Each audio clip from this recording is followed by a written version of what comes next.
Nostalgia sells.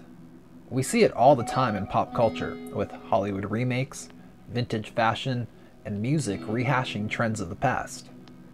It's easier to look back at the best examples of innovation and groundbreaking design to use as a template than it is to come up with something completely new. In this video, I want to share some of my thoughts on vintage and neo-retro bikes, while showing off two examples I'm lucky enough to get to ride.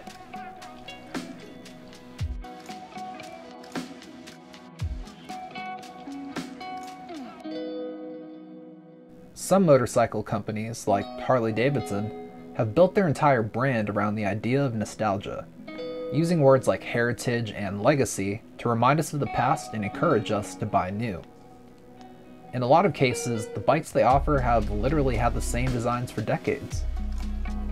Harley is working to change this image, but for a lot of people my age, Harley-Davidson is synonymous with the cool uncle rolling up to the cookout, or a dusty cover hiding a chrome monster in your grandpa's garage. Vintage bikes of certain makes and models have been seeing a resurgence. There's always been an interest in historically important models, but now there's a whole industry of aftermarket parts suppliers and custom builders who can transform an uninspired donor bike into something incredible. You can even just flat out buy restored bikes, no wrenching needed. If you want to build or restore a bike yourself, you can find entire communities online dedicated to like-minded owners willing to help you out or share their experiences. Motorcycle companies have been quick to jump on the retro bandwagon these last few years too. It may have started with hipsters building cafe racers, but it's ended in the absolute plethora of neo-retro bikes offering a vintage look fresh off the showroom floor. Most of these are essentially appearance packages added to an already successful platform. Why innovate when you can just copy the design language of a past success, right? I don't say this to be overly critical either. The thing is, vintage bikes are incredible in my opinion, but I just don't have the time or the inclination to build one. I'm not bad with the wrench, mind you, but if you want to restore a bike, you're signing up for a level of commitment I'm just not ready for. I just want to ride. In neo-retro style bikes, scratch the itch for vintage aesthetics, but couple it with modern performance and reliability.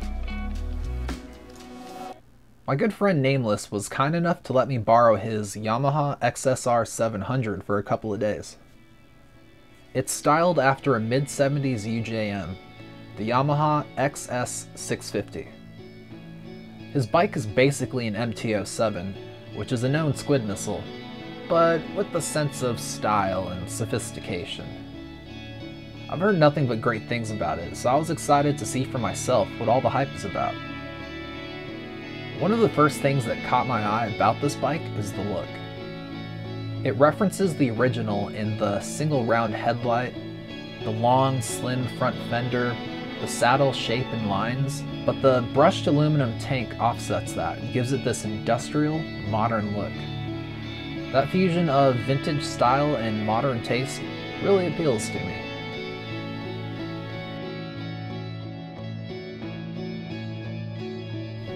On the other hand, we have my Indian Scout Bobber, which draws inspiration from the Indian Scout 101 of 100 years ago.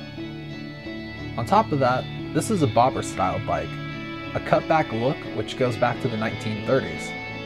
Indian is basically double dipping in nostalgia, but at least this retro styling is coupled with a completely new platform. An interesting side note is that Indian's parent company, Polaris, actually came out with a more modern looking bike for their Victory brand that was based on the Scout platform, so they actually inverted the typical neo-retro playbook. The Yamaha XSR700 is fun as fuck. I immediately understood why the MT-07 is so popular with people who want to hoon around. It's fun to do bad things, to drive into a car. So did you know that you could perhaps kill somebody? Yes, but I wanted to do hood rat stuff for my friend. It's torquey as hell, and the throttle is like an on-off switch to access all that power. The bike is so responsive that I could just think about accelerating. Before I knew it, I was doing 75 in third gear. I really loved the exhaust note too. It's nice and rumbly down low, which I appreciate, but it has this like two-tone, throat-stinging roar when you give it the beans. The CP2 engine has so much character, and the more I explore the power band, the more fun I had. Getting a sense of this bike's performance was incredible, and I'm sad that I have to give it back to Nameless. It did get me thinking about the balance of performance between modern and vintage bikes, however. Would a faithful restoration of the XS650 be as fun to me as the XSR700? I'm sure it would have character and personality, but could it put a shit-eating grin on my face like its modern counterpart? The specs on the original don't seem that impressive, but motorcycles are more than power figures on a page. I have a lot of questions, but I'm not sure that I'll ever know the answers. On the flip side, building a project bike and really understanding your bike from the frame up does seem like an excellent way to gain experience wrenching that will always be useful. As we get closer and closer to vehicle manufacturers phasing out internal combustion engines, those of us who love the smell of exhaust and the rumble of pistons firing thousands of times a minute will need to know how to keep these things running. If you've ever built and finished a project bike, tell me your story in the comments. What was it like building it, and what does the maintenance and upkeep look like? Moving on, of course we have my bike, the Indian Scout Bobber. Y'all already know that I love it. You're likely only watching this because you saw one of the dozen or so videos I made ranting about it. As far as cruisers go, it's the love of my life. Usually people don't think of cruisers as neo-retro bikes, but that's likely because coffee-drinking hipsters have basically cornered the market on retro, meaning cafe racers or scramblers. I rebuke you and send you back to hell, you demon hipsters. I'm running out of ways to describe how incredible it is, so I'll let the bike do the talking for me.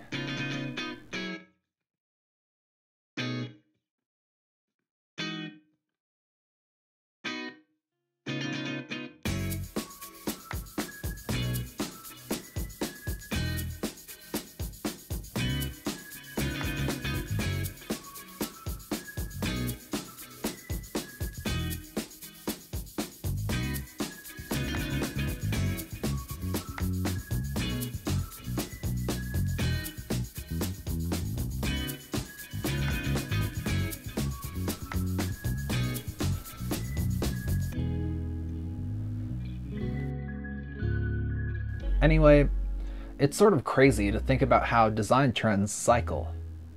What we think of as cutting-edge design this year will probably be thought of as old and lame in 15 or 20 years by a new generation. Then, if it's lucky, another 10 or 20 years pass and tastes change again. Suddenly, that old, lame design finds new appreciation from a generation that never experienced the original.